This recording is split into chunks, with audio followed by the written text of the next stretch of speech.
Cameron Teague Robinson, The Athletic. Jim, was there anything, to your left, Jim, there you go. Was there anything Michigan did today, that surprised you, or did the way JJ threw the ball, surprise you at all today? Yeah, I thought he did a good job of, making some throws under pressure, but we knew he could throw the ball on the move. I just thought he played well when he had to. Over here, Tim May, Letterman Row. Thank you very much. Hey, Jim, when they hit two big plays like that, a missed tackle on one and just a blown coverage on the other by an individual, what do y'all go back and reassess? I'm talking about they kept them in the game there early. And in the second half, just what got away from you guys from your vantage point defensively? You just go in at halftime and you say, hey, we're on it. We're doing well. We had things defended in the run game in the first half, and just a couple big plays. So you just tell the guys, hey, we just got to keep it going. We're on top of the run, and we gave up a couple bad plays. Nothing to get panicked about. And then just the second half when they hit a couple. Obviously, there at the end, they hit a couple big runs. That's just disheartening. Obviously, I have to take the blame for that, and I should.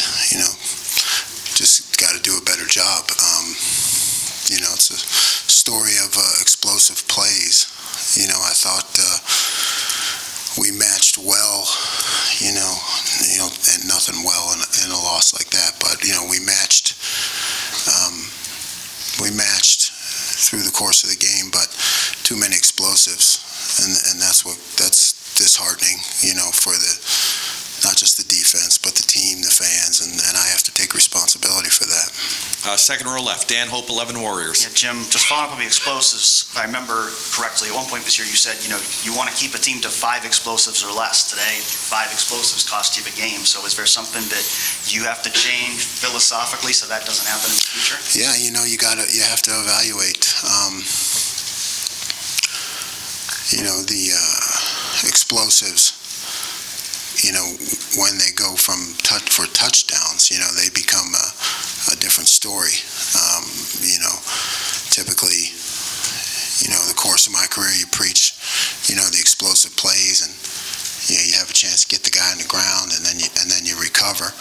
But when they go for touchdowns, certainly that's something that falls on me, and you're right, I need to look at it. Over here to the right, Joey Kaufman, Columbus Dispatch. Jim, I know you haven't looked at film yet, but on those explosive plays, is there anything you wish you had done differently as a play caller, or certain moments you wish you had to do over on? Cool. Yeah, of course. Like you said, I haven't watched the film, but any call that goes for an explosive, you have to look at, you have to take responsibility for, and you can't sit there as a coach and say, well, we were in the right place, or this guy just did that, or he just did that. You got to look at it conceptually, and you got to evaluate it. You got to evaluate the call from top to bottom and the game plan and the whole deal. That falls on my shoulders. Second row aisle, Pat Murphy, 24/7 Sports. Jim, last year this game was kind of what teetered for Coach Day, and obviously the coaching changes that he made. You were one of the main ones. How then do you kind of respond to what happened today, and what needs to change going forward, since this was supposed to be the turnaround? I just take responsibility. That's all I can do is say, hey, I didn't do a good enough job, and I need to do better.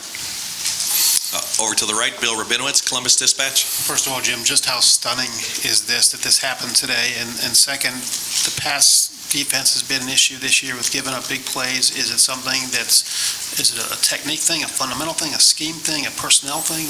What can you say about that? Stunning. I don't know. It's football. It's a hard game, and you just, all those things you mentioned, you just got to take responsibilities. Obviously, the players are hurting. much more than me, and I'm crushed, but they're young men who put their heart and soul into it, so they're the ones that I have to be able to look in the eye and talk about all those things that you said. Scheme, technique, fundamentals, everything that goes into it has to fall on my shoulders. We'll go just a few more questions far left. Doug Lesmerises, Cleveland.com. Jim, I think the first explosive on the touchdown on the missed tackle, I think you guys brought 6 on that play, including 2 linebackers and 2 safeties on that third down. Just what in that situation made you want to be that aggressive with that play call in that moment? Well, we've been scrambling around. We've been really holding our own at that point. He's been doing a good job of making plays on the scramble, so, I thought it'd be a good idea to put him under some pressure, make him throw it quick, off his back foot. He made some good throws in that situation. Over here to the right, Nathan Baird, Cleveland.com.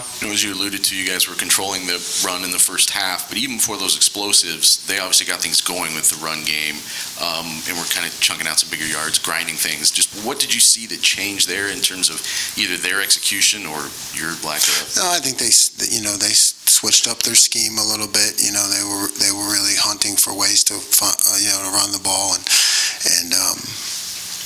got us with a thing or two here or there. I thought we responded. The runs that got us were simple runs, and that's the hard part that I have to look at. Over to the right, Austin Ward, Rivals. Jim, I'm not going to pretend like mobile quarterbacks are ever easy to defend. We've seen this a couple of times for Ohio State this year, that they seem to particularly give this defense some problems. Why is that? What could you maybe do differently, do you think? Yeah, we have a hard charging defensive line, and I think, that then at that point, you're not going to try to hold the guys back. So it comes down to me, continuing to try to scheme, and we tried a couple things against them for that. Some worked, some didn't, but ultimately you don't want to hold the guys back. So then it's my problem. It falls on me to make those changes. And final question, Adam Rittenberg, ESPN.com. Jim, Blake Corum had kind of been the focal point of their offense most of the season. He obviously wasn't much of a factor today. How do you think that changed their approach, and was it hard to adjust in terms of just them taking chances or anything that they did different? No, it wasn't. He's a great player. It wasn't. I don't think it really changed anything. I think, we were ready, but we failed. I failed in the long run over the course of the game. Real quickly, did you get an impression of J.J. McCarthy and just the way he played? Did he impress you more than maybe you think? Maybe impress you? No, he's impressive. He just manages things well, throws on the run, makes plays stretch out even longer, and he can run the ball when he has to. I think he just does a really good job. Great. Coach, thank you very much.